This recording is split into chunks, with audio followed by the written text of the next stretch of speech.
The photo that moves, I found the photo in an old box. It was in my grandmother's attic. Dusty. Faded. Almost forgotten. The photo looked normal at first. It showed a small living room from the 1980s. Old couch, old TV, and a young man standing in the corner. But something about the picture felt strange. The man in the photo looked directly at the camera. His expression was blank, almost emotionless. I asked my grandmother about it. She looked at the photo for a long time. Then she said something that made me uncomfortable. She whispered, "I threw that photo away years ago." I laughed nervously. "What do you mean?" She didn't answer. She just told me one thing.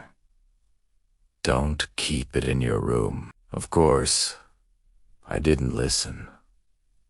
That night I placed the photo on my desk, right next to my bed.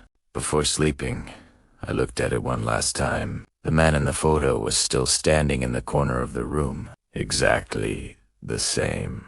The next morning I woke up and looked at the photo again. And that's when I noticed it. The man in the picture wasn't standing in the corner anymore. He was standing closer to the camera. My heart started beating faster. I stared at the photo for a long time, trying to convince myself I remembered it wrong, but I knew I didn't. The man had moved, and the worst part, now he was smiling. The man in the photo had moved.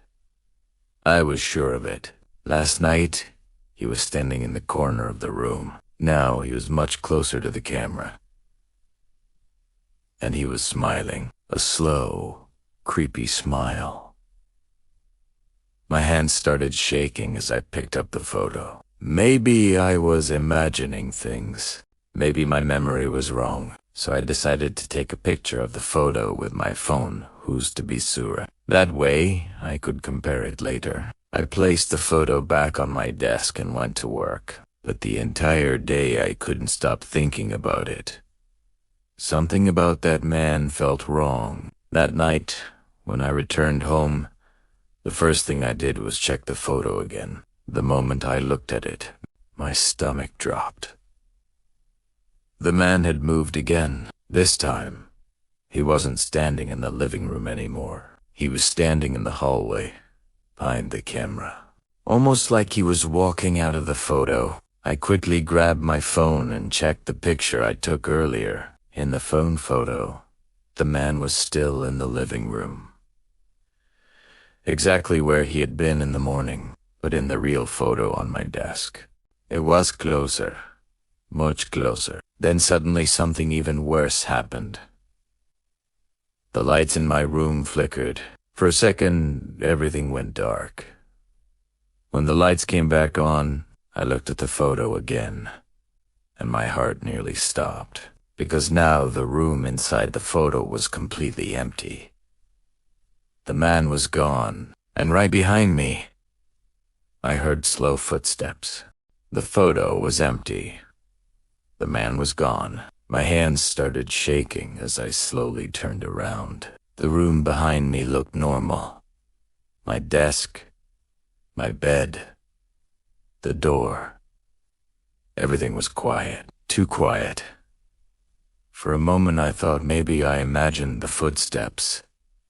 Maybe I was just scaring myself tense soothingly. Crick. The sound came from the hallway outside my room, a slow wooden floor creak, like someone was standing there. I grabbed my phone and turned on the flashlight. The hallway was dark. Empty. But something felt very wrong. I slowly walked back to my desk and looked at the photo again. The room inside the photo had changed. The camera inside the picture was now facing a different angle. Now it was showing my bedroom. My exact bedroom. My bed. My desk. Everything, including me standing there.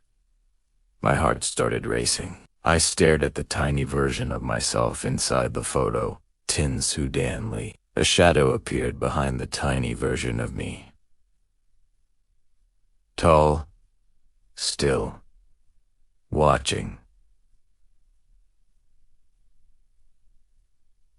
I quickly turned around again, but my room was empty.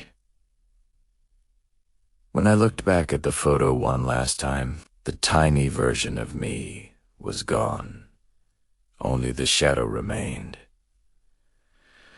And underneath the photo, new words slowly appeared, like someone had written them from inside.